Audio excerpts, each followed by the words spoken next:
¿Sabe qué es esto? Es una Hanukkía. Lo que tenemos en la parte superior es una menorá.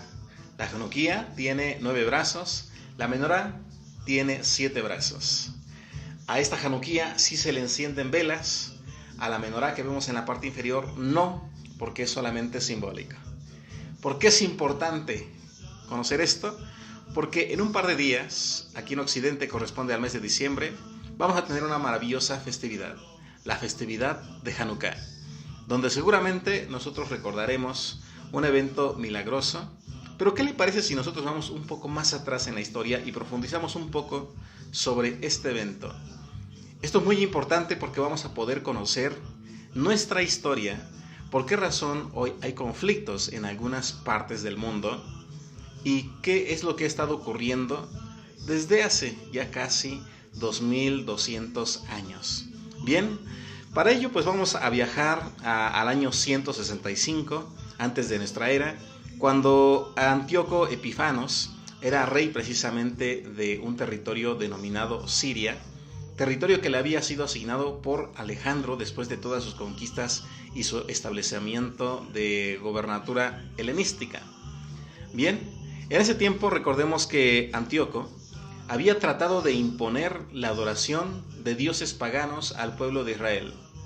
Inclusive llegó a ofrecer cerdos en el templo y estaba obligando a que muchos adorasen a Zeus. Sin embargo, en ese tiempo también hubo un hombre, un sacerdote, que fue informado de que era un edicto el que él tuviese que venerar de esta forma, y cuando llegó el mensajero, el soldado griego, solamente uno de los que estaban cerca de este sacerdote que hemos mencionado, se llama Matatías, dijo: yo sí lo voy a hacer. Matatías tomó la espada y mató tanto al soldado griego como a este judío que podemos llamar estaba traicionando. Bien, en ese momento Matatías pues convocó a toda la gente que se encontraba cerca de él y le dijo que todos aquellos que se quisiesen mantener leales a la Torá, Hashem, se levantasen en una guerra de guerrillas, y esto ocurrió. Bien, pues ¿qué comenzó a suceder? Pues obviamente lograron por fin tener una victoria, ya aproximadamente un año, 2 años después, un año antes pues de que se concrete la primera victoria. Matatías muere y le sucede pues prácticamente su hijo Yehudá. Yehudá es después apodado el Macabeo. Macabeo es el martillo, de ahí surge pues precisamente esta terminología. Y pues bueno, él logra pues prácticamente tras 2 años de pelea tener un acuerdo de paz con los sirios, y entonces le devuelven Jerusalén a Israel, tal y como debería de ser. Bien, entonces, sin embargo, ¿qué sucede? Ya prácticamente alrededor del año 164, lo que hoy correspondería al mes 25 de Tislev, se reactiva la adoración en el templo. Y aquí viene la historia donde se menciona que pues estaban los sacerdotes ya entrando al templo, quieren encender la menorá, no hay óleo suficiente, no hay aceite suficiente, y entonces sucede el milagro que con una porción de óleo se mantiene encendido durante toda la semana y un día más. Bien, pero hay algo que nosotros debemos de mantener muy presente. ¿Qué ocurrió después? Pensamos que ahí termina la historia o la victoria. No es así, sino que posteriormente, en el año 160 antes de nuestra era, nuevamente regresan los sirios y derrotan y asesinan a Judas Macabeo. Entonces le sucede nuevamente a su hermano Jonathan, se levanta y ganan, y entonces nuevamente vuelven los sirios, derrotan a Jonathan, lo matan. Nuevamente en el año 142, otro hermano de Jonathan, que sería el nieto de Matatías, pues prácticamente, nieto de Simón, prácticamente logra la victoria. En ese momento, pues Simón o Shimón es considerado un gran sacerdote, un gran líder, un gran general. Los aspectos que definen pues precisamente a un Mashiach, alguien que lograría la independencia del sometimiento de pueblos extranjeros. Bien, pero ¿qué ocurre? Pues esto que desafortunadamente o afortunadamente comenzó de manera noble, la liberación del templo de Israel, se convirtió en algo pues completamente contrario a lo que inicialmente se procuraba. Recordemos que cuando Matatías se rebela es precisamente porque quiere que se mantenga la fidelidad hacia Hashem, hacia la Torá. Pero ¿qué ocurre entonces? Bueno, pues desafortunadamente Shimón pues estaba tan acostumbrado a matar, a despojar, a ser un general, que comenzó pues prácticamente a cometer iniquidades ya por ahí del año 142 y duró bastante tiempo. ¿Qué ocurrió?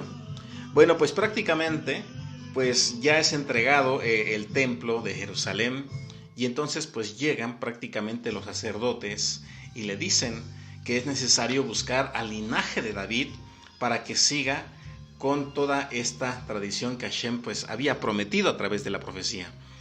No quiso. Desafortunadamente pues hoy sabemos que de la tribu de Judá es de donde vendría el Mashiach. Los macabeos son de la tribu de Leví.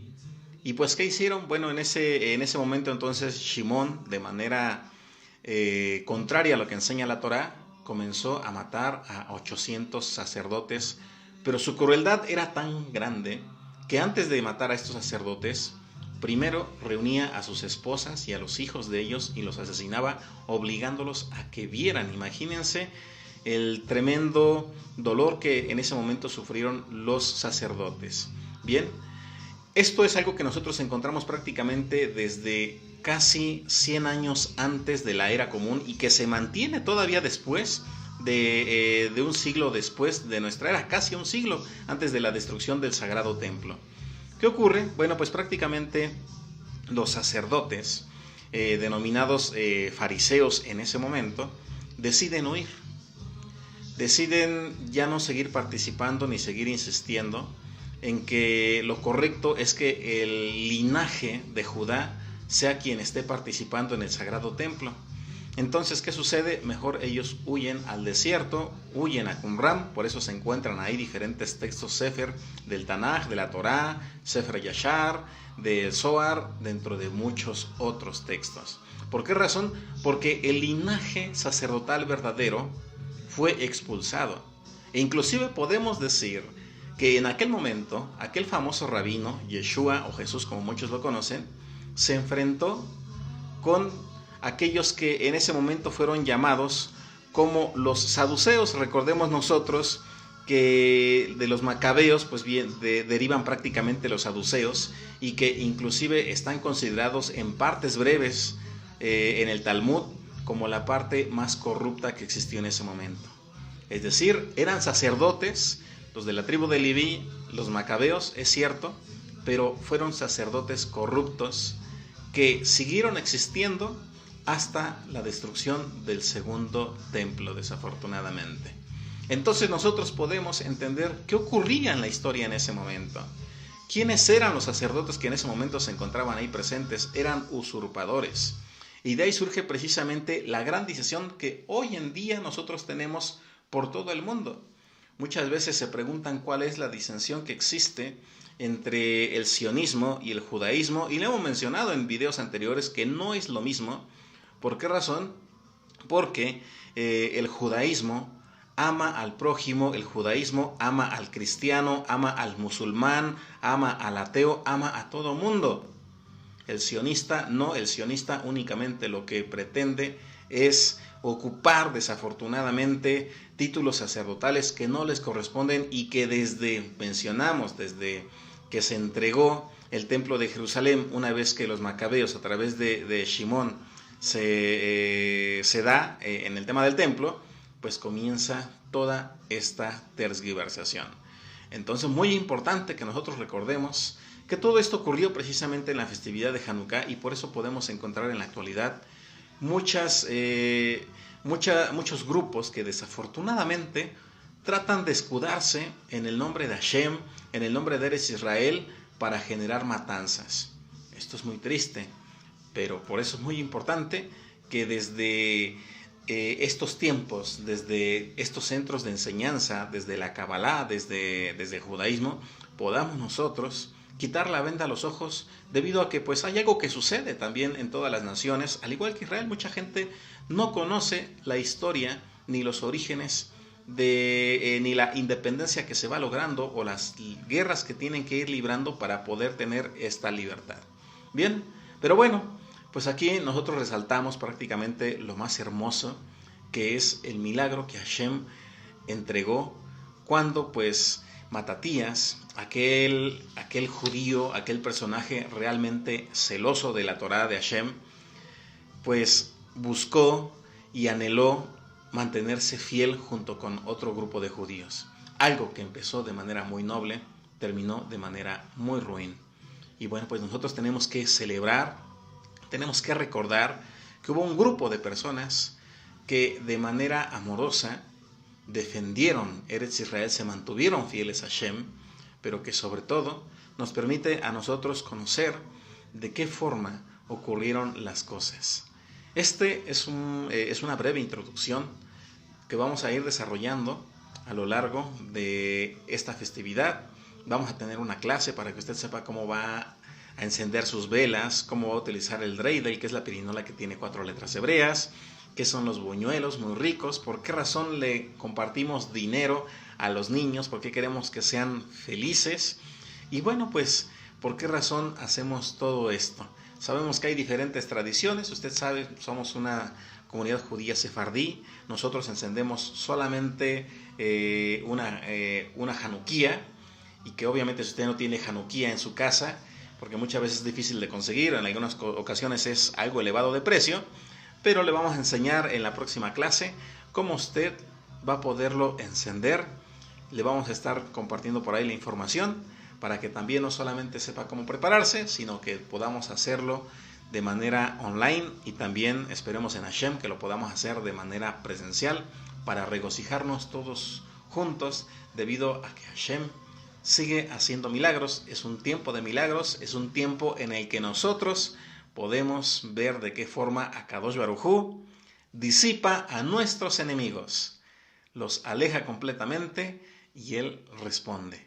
Bien, pues como siempre, mando un abrazo a su alma, a su corazón, y que lo mejor siga fluyendo en su vida. Shalom Rajot. Hasta pronto.